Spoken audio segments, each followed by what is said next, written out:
నమస్తే అందరికీ welcome to PG digital news. ఈరోజు జూలై 1కి సంబంధించి ప్రధాన వార్తలు ఏమున్నాయో ఒకసారి చూసేద్దాం. అంతకుముందు మన ఛానల్ని ఇప్పటి వరకు సబ్స్క్రైబ్ చేసుకోకుంటే వెంటనే పక్కనున్న సబ్స్క్రైబ్ బటన్ను క్లిక్ చేసి సబ్స్క్రైబ్ చేసుకోండి. మేము పెట్టే ప్రతి వార్త కూడా మీకు అప్డేట్ అందాలంటే బెల్ ఐకాన్ కూడా క్లిక్ చేయండి. సాధ్యమైనంత వరకు ప్రతి అప్డేట్ను మీకు ఇచ్చే ప్రయత్నం అయితే చేస్తాము. సో ఈరోజు జూలై 1కి సంబంధించి రసాయన పరిశ్రమలో పేలుడు, 19 మంది దుర్మరణం, మరో 15 మంది కార్మికులు గల్లంతు, కాలిన తీవ్ర గాయాలతో 30 మంది ఆసుపత్రిలో, వారిలో 16 మంది పరిస్థితి విషమం. సంగారెడ్డి జిల్లా పాసమైలారం పారిశ్రామిక వాడలో ఘోరం. తెలంగాణ రాష్ట్రంలో మరొక ఘోర ప్రమాదం చోటు చేసుకుంది. పాసమైలారంలోని పారిశ్రామిక వాడలో రియాక్టర్ పేలి దాదాపు 19కి పైగా అక్కడ పనిచేస్తున్న సిబ్బంది కానీ మిగతా వారు మృతి చెందడం జరిగింది. ఈ మృతుల సంఖ్య కూడా ఇంకా పెరిగే ప్రమాదాలు ఇంకా ఉన్నాయని చెప్పేసి కూడా చెప్తా ఉన్నారు. సో సహాయక చర్యలు కొనసాగుతూ ఉన్నాయి. భారీ ఎత్తున మంటలు ఎగిసిపడడంతో అక్కడ ఉన్న వారంతా మంటల్లో చిక్కుకోవడము, అదేవిధంగా అక్కడ పార్కింగ్ చేసిన కార్లకు కూడా ఆ మంటలు ఎగబాకడంతో కార్లు కూడా తగలబడము, దాని ద్వారా మిగతా ప్రజలకు కూడా హాని కలగడం అయితే జరిగింది. ఇంకా ప్రమాదం పూర్తి స్థాయిలో ఇంకా ఎట్లా జరిగింది ఏంటి అన్న దానిపై దర్యాప్తు అయితే కొనసాగుతుంది.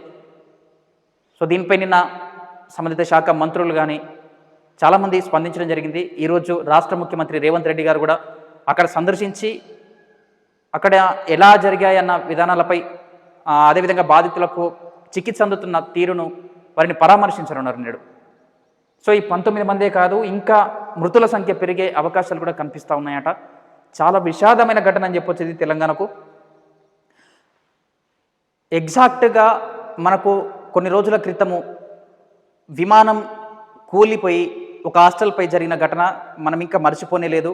సో ఆ ఘటనలో డెడ్ బాడీలు ఏ విధంగానైతే ఛిద్రమైపోయాయో, గుర్తుపట్టలేని స్థితిలోకి మారాయో, అంత పెద్ద స్థాయిలో కాకపోయినప్పటికీ ఇక్కడ కూడా ఈ ఘటనలో మృతదేహాలు గుర్తుపట్టలేనంతగా ఉన్నట్లుగా తెలుస్తూ ఉంది.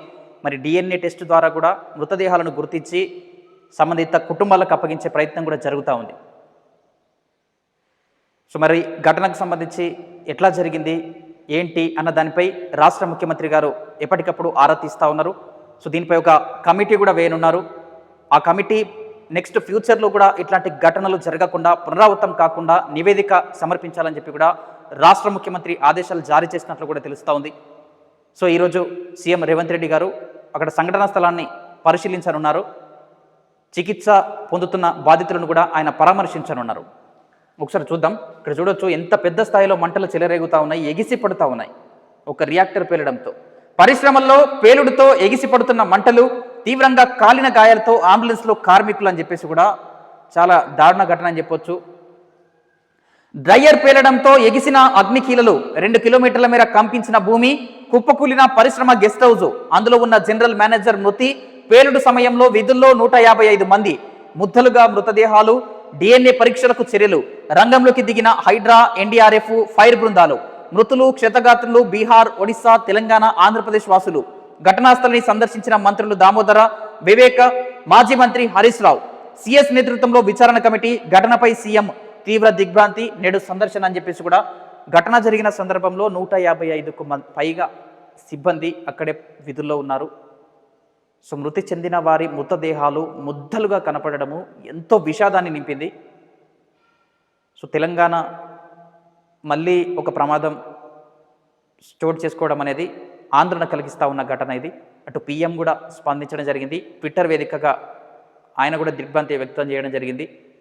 సో మరి ఇట్లాంటి ఘటనలకు గల కారణాలు తెలుసుకొని ఫ్యూచర్లో కూడా ఇట్లాంటి ఘటనలు జరగకుండా చర్యలు చేపట్టడంలో భాగంగా CS ఆధ్వర్యంలో ప్రత్యేక కమిటీని కూడా రాష్ట్ర ప్రభుత్వం ఏర్పాటు చేయడం జరిగింది.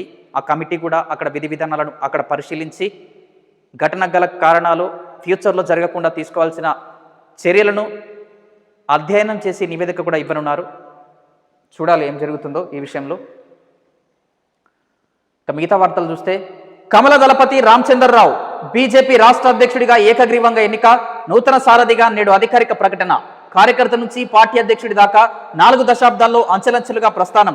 విద్యార్థి నేతగా రాడికల్స్తో పోరు, నక్సల్స్ దాడిలో 2 నెలలు మంచంపైనే. 1986 నుంచి అడ్వకేట్గా సేవలు, కార్పొరేటర్గా తొలిసారి పోటీ, 2015లో ఎమ్మెల్సీగా ఎన్నిక. ఎట్టకేలకు బీజేపీ రాష్ట్ర అధ్యక్ష పదవి కొలిక్కి వచ్చిందని చెప్పొచ్చు. పార్టీ సీనియర్ నేత మాజీ ఎమ్మెల్సీ రామచంద్రరావు పేరు ఖరారు చేయడం జరిగింది. సో ఇవాళ అధికారిక ప్రకటన కూడా రానుంది. సో అటు రాజా సింగ్ కూడా పార్టీకి రాజీనామా చేయడము నిన్న సంచలనం సృష్టించింది, చర్చనీయాంశంగా మారింది. ఆయన స్వయంగా నామినేషన్ వేసే సమయంలో పార్టీలో ఉన్న వారే అడ్డుకున్నారు అన్నట్లుగా తీవ్రస్థాయిలో ఆరోపణలు కూడా చేయడం జరిగింది. తెలంగాణ రాష్ట్రంలో ప్రభుత్వం అధికారంలోకి రాకుండా పార్టీలోనే కొంతమంది జమ అవుతున్నారని చెప్పేసి కూడా ఆయన మీడియా ముఖంగా బహిరంగంగా చెప్పడం జరిగింది. మీకు మీ పార్టీకి ఓ దండమంటూ ఓ వీడియో సందేశాన్ని కూడా రిలీజ్ చేసి ఆయన పార్టీ నుంచి తప్పుకోవడం జరిగింది. కిషన్ రెడ్డి గారికి లేఖ రాయడం జరిగింది. సో చూడాలి మరి రాజా సింగ్ దారి మళ్ళీ ఎటు పోతుంది, మళ్ళీ ఎటు వెళ్ళనున్నారు అన్న దానిపై సర్వత్రా చర్చనీయాంశం అయితే, రాజకీయంలో అయితే చర్చనీయాంశంగా అయితే మారింది. బీజేపీకి రాజా సింగ్ వీడ్కోలు, పార్టీ సభ్యత్వానికి రాజీనామా. ఏపీ బీజేపీ కొత్త అధ్యక్షుడు పిఎన్ మాధవ్. ఇదొకసారి 12వ పేజీలో చూస్తే Raja Singh good bye, party ప్రాథమిక సభ్యత్వానికి రాజీనామా, కిషన్ రెడ్డికి రాజీనామా లేఖ అందజేత. నన్ను నామినేషన్ వేయనివ్వలేదు, అధ్యక్షుడి ఎన్నికపై క్యాడర్లో నిరాశ, హిందుత్వకు కట్టుబడి ఉంటా. రాజా సింగ్ రాష్ట్ర అధ్యక్ష పదవికి నామినేషన్ వేయడంలో తనకు అడ్డంకుగా పార్టీలోని కొంతమందే వ్యవహరించారని చెప్పేసి కూడా రాజా సింగ్ గారు ఆరోపించడం జరిగింది. సో ఆయన నామినేషన్ వేయకుండా అడ్డుకున్నారని చెప్పేసి చెప్పడం జరిగింది. ఇక్కడ చూడండి ఒకసారి. బీజేపీ ఎమ్మెల్యే రాజా సింగ్ సంచలన నిర్ణయం తీసుకున్నారు. ఆ పార్టీ ప్రాథమిక సభ్యత్వానికి రాజీనామా చేశారు. తన రాజీనామా లేఖను పార్టీ రాష్ట్ర అధ్యక్షుడు కిషన్ రెడ్డికి సోమవారం పార్టీ కార్యాలయంలో స్వయంగా అందజేశారు. పార్టీకి రాజీనామా చేసినందుకు ఎమ్మెల్యేగా తనను అనర్హుడిగా ప్రకటించాలంటూ స్పీకర్కు లేఖ రాయాలని కిషన్ రెడ్డిని కోరారు. పార్టీ రాష్ట్ర అధ్యక్షుడి ఎన్నిక నేపథ్యంలో ఆయన ఈ నిర్ణయం తీసుకున్నారు. అధ్యక్ష పదవికి తాను కూడా నామినేషన్ వేస్తానని 2 రోజుల క్రితమే ప్రకటించిన రాజా సింగ్ ఈ మేరకు సోమవారం రాష్ట్ర కార్యాలయానికి వచ్చారు. అయితే తనకు మద్దతిచ్చే వారిని పదవిలో ఉంటారా, సస్పెండ్ చేయాలా అంటూ కొందరు బెదిరించారని, తద్వారా నామినేషన్ వేయకుండా తనను అడ్డుకున్నారని ఆరోపించారు. రాజీనామా అనంతరం రాజా సింగ్ మీడియాతో మాట్లాడుతూ పార్టీ సంస్థాగత నియమావళి ప్రకారం తన అభ్యర్థిత్వానికి మద్దతిచ్చేందుకు 10 మంది రాష్ట్ర కౌన్సిల్ సభ్యులు సిద్ధమయ్యారని, 3 సంతకాలు చేశారు, మిగతా 7 కూడా సంతకాలు చేయకుండా అడ్డుకున్నారని చెప్పేసి ఆయన తీవ్ర స్థాయిలో ఆరోపణలు చేయడం జరిగింది. ఆ 7 కూడా మీరు పార్టీలో ఉంటారా లేదంటే సస్పెండ్ చేయాలా అని బెదిరింపులకు పాల్పడి సంతకాలు పెట్టనివ్వకుండా చేశారని చెప్పేసి కూడా ఆయన తీవ్ర స్థాయిలో ఆరోపించడం అయితే జరిగింది. సో రాజా సింగ్ గారు గతంలో కూడా పార్టీ నుండి సస్పెండ్ కావడం జరిగింది. ఆయనపై పీడీ యాక్ట్ నమోదు కావడంతో జైలుకు వెళ్ళిన సందర్భంలో సో మళ్ళీ పార్టీ ఆయనను తీసుకోవడం జరిగింది. సో ఇదంతా కొనసాగుతున్న నేపథ్యంలో గోషమహల్ కాన్స్టిట్యున్సీలో ఆయనకున్న హైపు చాలా చెప్పలేనిది. సో ఆయన ప్రతిసారి కూడా ఎమ్మెల్యేగా అక్కడి నుంచి పోటీ చేస్తూ ఉన్నారు, గెలుస్తూ ఉన్నారు. కట్టర్ హిందూ అని చెప్పొచ్చు. ఆయన గత కొన్ని రోజులుగా పార్టీలోని అంశాలపై కూడా ఆయన కొంత వ్యతిరేకత చూపి వ్యతిరేకంగా మాట్లాడిన సందర్భాలు కూడా మనం చూసాము. సో ఎట్టకేలకైతే ఆయన పార్టీకి గుడ్ బై అయితే చెప్పేశారు. మరి ఇప్పుడు రాజా సింగ్ పరిస్థితి ఏంటి, ఎక్కడి నుండి మరి ఇప్పుడు ఒకవేళ సభ్యత్వానికి రద్దు చేస్తే, అదేవిధంగా స్పీకర్కి అందితే, ఎమ్మెల్యే అనర్హుడిగా ప్రకటిస్తే మరి బై ఎలక్షన్స్ వస్తాయా, లేదంటే మరి ఇప్పుడు రాజా సింగ్ గారు ఏ పార్టీలోకి పోనున్నారు? ఇప్పుడు రాజా సింగ్ కోసము ప్రధాన ప్రతిపక్ష పార్టీలన్నీ, మిగతా పార్టీలన్నీ కూడా సిద్ధమైనట్లు కూడా తెలుస్తూ ఉంది. అంటే ఏ పార్టీలోకి తీసుకోవాలన్న దానిపై కూడా చర్చలు కొనసాగుతూ ఉన్నాయి. చూడాలి మరి అసలు ఏం జరుగుతుందో ఈ బీజేపీ పార్టీలో.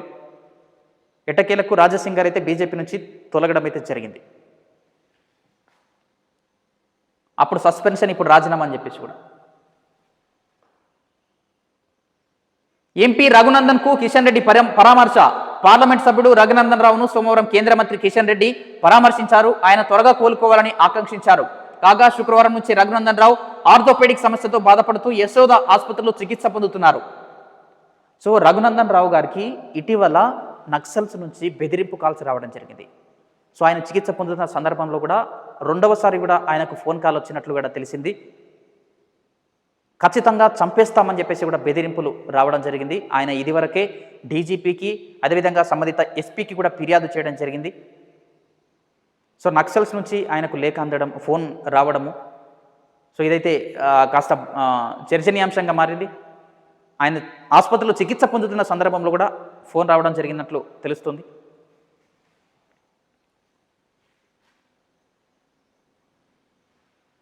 మేము అధికారంలోకి వస్తే బీసీనే సీఎం, బీజేపీలో బీసీలకు సముచిత స్థానం దక్కింది, దమ్ముంటే బీసీని బీఆర్ఎస్ అధ్యక్షుడిని చేయాలి, కేసీఆర్కు కేంద్ర మంత్రి బండి సంజయ్ సవాల్. బీజేపీ బాజాప్తా ఒక్కటే మాట చెప్పింది, తెలంగాణలో పార్టీ అధికారంలోకి వస్తే బీసీ నాయకుడే సీఎం అవుతారు అని కేంద్ర హోంశాఖ సహాయ మంత్రి బండి సంజయ్ స్పష్టం చేశారు. పార్టీ వేరు, ప్రభుత్వం వేరు, పార్టీ బలోపేతం కోసం అనేక రకాలుగా ఆలోచించి నాయకత్వ నిర్ణయం తీసుకుంటుంది.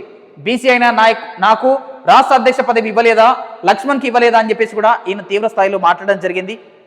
ఖచ్చితంగా బీజేపీ అధికారంలోకి వస్తే బీసీ ముఖ్యమంత్రి అవుతారు అని చెప్పేసి కూడా ఆయన స్పష్టం చేయడం జరిగింది. ఇక రాష్ట్ర అధ్యక్షుడు, కొత్త అధ్యక్షుడు, రాష్ట్రంలో అధికారమే లక్ష్యం, స్థానిక సంస్థల ఎన్నికలే తొలి టార్గెట్, మా ప్రధాన ప్రత్యర్థి కాంగ్రెసే, బీఆర్ఎస్ ను జనం మర్చిపోయారు, బీజేపీనే ప్రత్యామ్నాయంగా చూస్తున్నారు, మా పార్టీలో ఎలాంటి విభేదాలు లేవు, అందరం కలిసికట్టుగా ముందుకెళ్తాం, ఆంధ్రజ్యోతితో ఇంటర్వ్యూలు అని చెప్పేసి కూడా రానున్నాయి స్థానిక సంస్థల ఎన్నికలు. ఈ స్థానిక సంస్థల ఎన్నికలు ప్రాథమికంగా మొదటి టార్గెట్గా వీరు తీసుకోవడం కూడా జరుగుతూ ఉంది. సో దాని తర్వాత వడివడిగా కార్యాచరణతో మళ్ళీ ముందుకు వెళ్ళే అవకాశాలు కూడా కనిపిస్తూ ఉన్నాయి. అధికారమే లక్ష్యంగా పనిచేసే విధంగా ముందుకెళ్తామని చెప్పేసి కూడా రాష్ట్ర అధ్యక్షుడిగా నియామకం అవుతున్న రామచంద్రరావు గారు అయితే చెప్పడం జరిగింది.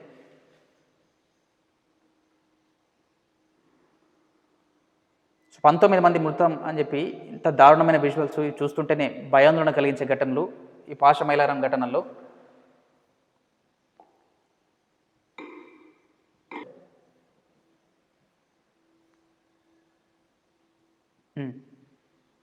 ఒకసారి చూడండి, ఇక్కడ ఇంజనీరింగ్కు పాత ఫీజులే, ఎంబీఏ, ఫార్మసీ, ఇతర వృత్తి విద్యా కోర్సులకు నేరుటి ఫీజులే కొనసాగింపు, రాష్ట్ర ప్రభుత్వ ఉత్తర్వులు, సుప్రీంకోర్టు, హైకోర్టు ఆదేశాలకు భిన్నంగా కళాశాలల ఫీజు పెంపు ప్రతిపాదనలు, పరిశీలనకు ప్రత్యేక కమిటీ ఏర్పాటు, ఇతర రాష్ట్రాల విధానాలపైన అధ్యయనం. సో ఇంజనీరింగ్కు సంబంధించి కొన్ని కొత్త కళాశాలలు ఫీజులు పెంచాలని చెప్పేసి ప్రభుత్వానికి నివేదిక సమర్పించడం జరిగింది, అంటే విన్నవించడం కూడా జరిగింది. పాత ఫీజులు 1,60,000 రూపాయలు వార్షికంగా ఉంటే 2,50,000కు పెంచాలన్నట్లు ప్రతిపాదనలు రావడం జరిగింది. దానిపై కమిటీ ఏర్పాటు చేయడం జరిగింది. సో ఎట్టకేలకైతే పాత ఫీజులనే ఈ సంవత్సరం కూడా కొనసాగించే విధంగా రాష్ట్ర ప్రభుత్వం ఉత్తర్వులను అయితే జారీ చేయడం జరిగింది. 1,60,000 మాత్రమే కొనసాగుతూ ఉంటాయి. ఈ 2,50,000 అనేది ఇంకా ప్రతిపాదన ఆమోదం అయితే కాలేదు. పాత ఫీజులే కొనసాగే అవకాశాలు అయితే కనిపిస్తూ ఉన్నాయి. నిన్ననే ఉత్తర్వులు కూడా రావడం జరిగింది. ఒకసారి 2వ పేజీలో చూసుకుందాం మిగతాది.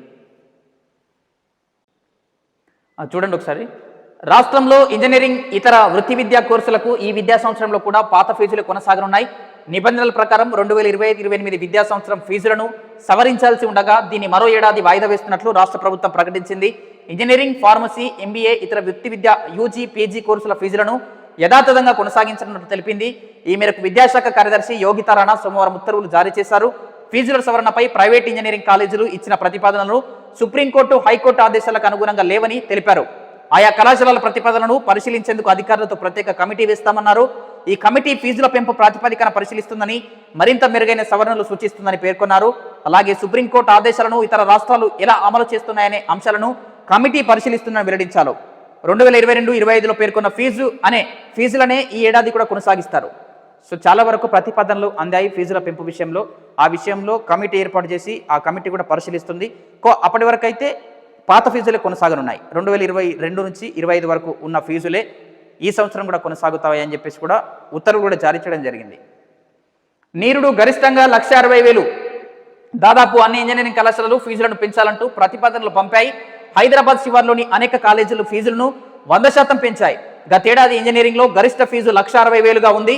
ఈసారి వచ్చిన ప్రతిపాదనలో కొన్ని ప్రముఖ కళాశాలలు వార్షిక ఫీజును 2,50,000కు పెంచాలని ప్రతిపాదించాయి. ప్రభుత్వ తాజా నిర్ణయంతో ఈ విద్యా సంవత్సరంలో కూడా పాత ఫీజులే ఉండనున్నాయి.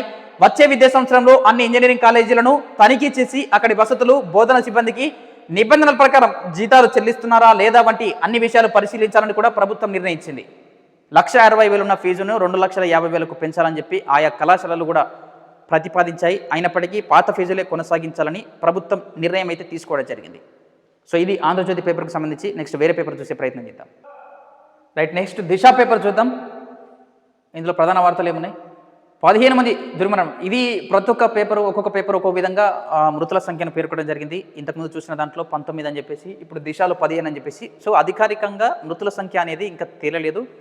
మృతుల సంఖ్య పెరిగే అవకాశాలు కూడా కనిపిస్తూ ఉన్నట్లు ఈ ఘటన ఎంత స్థాయిలో ఉన్నదో తెలుస్తుంది.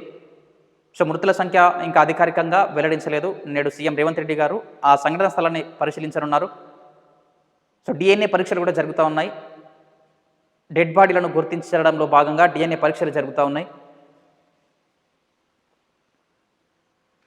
ఉద్యోగుల జీతాల్లో తల్లిదండ్రులకు వాటా 10 నుంచి 15% నేరుగా పేరెంట్స్ ఖాతాల్లో జమ. ఈ అంశాన్ని పరిశీలించండి. తల్లిదండ్రులను ఎంప్లాయీస్ నిర్లక్ష్యం చేయడం ఎందుకు కారణం? సోలార్ ప్లేట్లు, బ్యాటరీ బ్యాకప్తో కంటైనర్ అంగన్వాడీ కేంద్రాలు, మురికివాడలు వలన కార్మికులు ఉండే ప్రాంతాల్లో మొబైల్ అంగన్వాడీలు, సంక్షేమ శాఖల సమీక్షలో సీఎం రేవంత్ రెడ్డి గారు. సంక్షేమ శాఖకు సంబంధించి సమీక్షలో సీఎం రేవంత్ రెడ్డి గారు పాల్గొన్నారు. ఆయా శాఖల మంత్రులు అధికారులు కూడా పాల్గొనడం జరిగింది. సో జీతాలు, ప్రభుత్వ ఉద్యోగులు ఎవరైతే తల్లిదండ్రులను నిర్లక్ష్యంగా వదిలేస్తూ ఉన్నారో దాన్ని కట్టడి చేయడంలో భాగంగా 10 నుంచి 15% జీతాలను కూడా నేరుగా తల్లిదండ్రుల ఖాతాల్లోకి జమ అయ్యే విధంగా ప్రభుత్వం రంగం సిద్ధం చేసుకుంటా ఉంది. సో చూడాలి ఇది ఎంతవరకు అమలవుతుందని. అదేవిధంగా మొబైల్ అంగన్వాడీలను కూడా ప్రారంభించనున్నట్లు తెలుస్తూ ఉంది. మొబైల్ అంగన్వాడీలు అంటే ఏం లేదు, ప్రజలున్న ప్లేస్కే అంగన్వాడీ సేవలు పోతాయి. అంటే ఏదైనా బస్సులో కానీ, ఇప్పుడు మొబైల్ టాయిలెట్స్ అని చెప్పి మనం సమాజంలో కొన్ని చూస్తుంటాము. అంటే ఎక్కడైతే అవసరం ఉంటుందో అక్కడికే ఆ బస్సు కానీ మిగతా ఏదైనా ఏర్పాటు చేసిన వాహనం కానీ అక్కడికి వెళ్తుంది, అక్కడ సేవలు అందించడం అయితే జరుగుతుంది. సో ముఖ్యంగా మురికివాడలలో నిర్లక్ష్యానికి గురైన పిల్లలకు అంగన్వాడీ సేవలను అందించడంలో భాగంగా ఈ నిర్ణయం అయితే మరీ ముఖ్యంగా ఉపయోగపడినట్లయితే తెలుస్తూ ఉంది. బనకచెర్లకు పర్యావరణ అనుమతులు ఇవ్వలేం. ఏపీ ప్రతిపాదనను తిరస్కరించిన కేంద్రం. ప్రాజెక్టుపై ఇప్పటికే అనేక అభ్యంతరాలు. ఇప్పటికే కేంద్ర మంత్రులకు సీఎం రేవంత్ మంత్రులు ఫిర్యాదు. న్యాయ పోరాటానికి వెనకాడబోమని అల్టిమేటం. అన్ని పార్టీల ఎంపీలతోనూ అఖిలపక్ష భేటీ. ఎట్టకేలకు ఫలించిన రాష్ట్ర ప్రభుత్వ ఒత్తిడి. నేడు బనకచెర్లపై పీపీటీ ప్రజెంటేషన్ అని చెప్పి కూడా.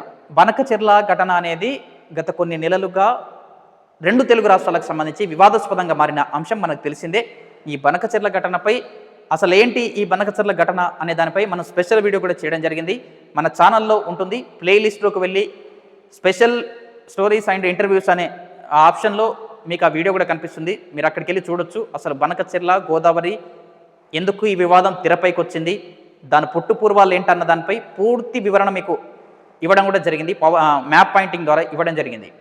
సో కేంద్రము నిన్న ఏపీ ప్రభుత్వానికి ఎదురు దెబ్బ వేసిందని చెప్పొచ్చు. పర్యావరణ అనుమతుల విషయంలో మేము ఇవ్వలేమని చెప్పేసి కూడా తెగేసి తేల్చి చెప్పింది. సో దీంతో తెలంగాణ రాష్ట్రానికి సంబంధించిన వారంతా కూడా దీనిపై స్పందించడం జరిగింది. కొంత హర్షం కూడా వ్యక్తం చేశారు. ఎందుకంటే రాష్ట్రానికి సంబంధించి చాలాసార్లు కేంద్రానికి వినతులు కూడా వెళ్ళాయి. బనకచెర్ల ప్రాజెక్టును అనుమతులు ఇవ్వద్దని చెప్పేసి కూడా కేంద్రానికి విన్నవించిన పరిస్థితి కూడా మనం చూసాం. ఎందుకంటే తెలంగాణకు సంబంధించి చాలా వరకు నీళ్ల విషయంలో అన్యాయం జరుగుతుందని చెప్పేసి తెలంగాణకు సంబంధించిన వారు వాదనలు వినిపించిన విషయం మనకు తెలిసిందే. సో నేడు తెలంగాణ రాష్ట్ర ప్రభుత్వము ఈ బనకచెర్లపై PPT presentation, power point presentation ద్వారా వివరించనున్నట్లు కూడా తెలుస్తూ ఉంది. మీ సేవలో మ్యారేజెస్ రిజిస్ట్రేషన్ సర్టిఫికేట్స్, భూములు, మార్కెట్ వాల్యూ ధృవపత్రాలు సైతం అందుబాటులోకి. సేవలు వేగంగా, మరింత పారదర్శకతతో. మంత్రి శ్రీధర్ బాబు. మీ సేవ కేంద్రాల్లో మరికొన్ని కొత్త సేవలను ప్రభుత్వం అందుబాటులోకి తీసుకొచ్చింది. మ్యారేజ్ రిజిస్ట్రేషన్, భూముల మార్కెట్ వాల్యూ సర్టిఫికేట్స్ను పొందేందుకు వీలు కల్పించింది. వీటి కోసం స్లాట్ బుకింగ్ వ్యవస్థ అందుబాటులోకి వచ్చింది. కొత్త సేవల ద్వారా ప్రజలు అనవసరంగా కార్యాలయాల చుట్టూ తిరగాల్సిన అవసరం తప్పనుంది. వీటిపై సోమవారం సచివాలయంలో మంత్రి శ్రీధర్ బాబు సమీక్ష నిర్వహించారు. కొత్త సేవలు ప్రజలకు మరింత పారదర్శకతతో, వేగంతో ఉండనున్నాయని మంత్రి తెలిపారు. సో ఇదొక ముందడుగు, మంచి విషయం అని చెప్పొచ్చు. ఎందుకంటే ప్రభుత్వ కార్యాలయాల చుట్టూ ధృవపత్రాల కోసం చాలామంది లబ్ధిదారులు, ప్రజలు తిరుగుతున్న పరిస్థితులు చాలా చూసాం మనం. ఇయ్యాలరా, రేపురా, ఎల్లుండిరా అని చెప్పేసి అధికారులు కూడా నిర్లక్ష్యంగా వివరించిన ధోరణులు కూడా చాలా వరకు ఉన్నాయి. అట్లా తిప్పించుకోవడం కూడా జరిగింది. సో ఎట్టకేలకు మీ సేవలలో రిజిస్ట్రేషన్ చేసుకునే విధంగా, సర్టిఫికెట్స్ కూడా అక్కడి నుంచే పొందే విధంగా ప్రభుత్వం అయితే ఒక ముందడుగు వేసింది. ఈ మేరకు దుద్దిల్ల శ్రీధర్ బాబు గారు, మంత్రి గారు చెప్పడం జరిగింది. సమీక్ష కూడా నిర్వహించారు. సో దీని ద్వారా ప్రజలకు మరింత వేగవంతమైన సేవలు అందనున్నాయి. ఈ సర్టిఫికేట్స్ అంతా కూడా ప్రజలకు మీ సేవ కేంద్రాల నుంచే లభించనున్నాయి. మిగతా ప్రధాన వార్తలు.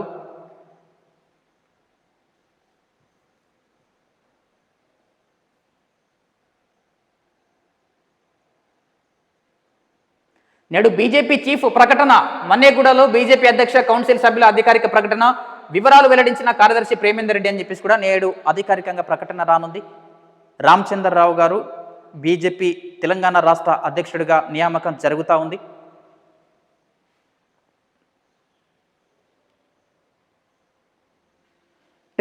Trouble shooter IG Satyanarayana, DGP Jitender, multizone 2 IG Satyanarayana పదవి విరమణ.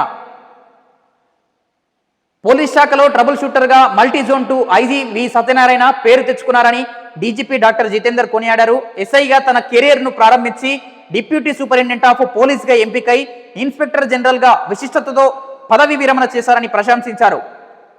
సో ఐజీగా ఉన్న వి సత్యనారాయణ గారు చాలా వరకు చాలా సేవలు అందించారు. అటు పెద్దపల్లి సిపిగా కూడా పనిచేశారు. మంచిర్యాలలో అనేకమైన సేవలు అందించారు.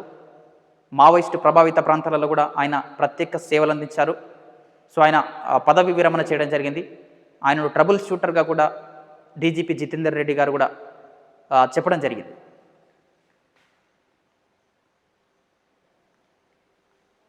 సో ఇవి జూలై 1కి సంబంధించిన ప్రధాన వార్తలు. చూస్తూనే ఉండండి మన పీజే డిజిటల్ న్యూస్. నేను మీ ప్రదీప్ జిల్లెడ్ వారు.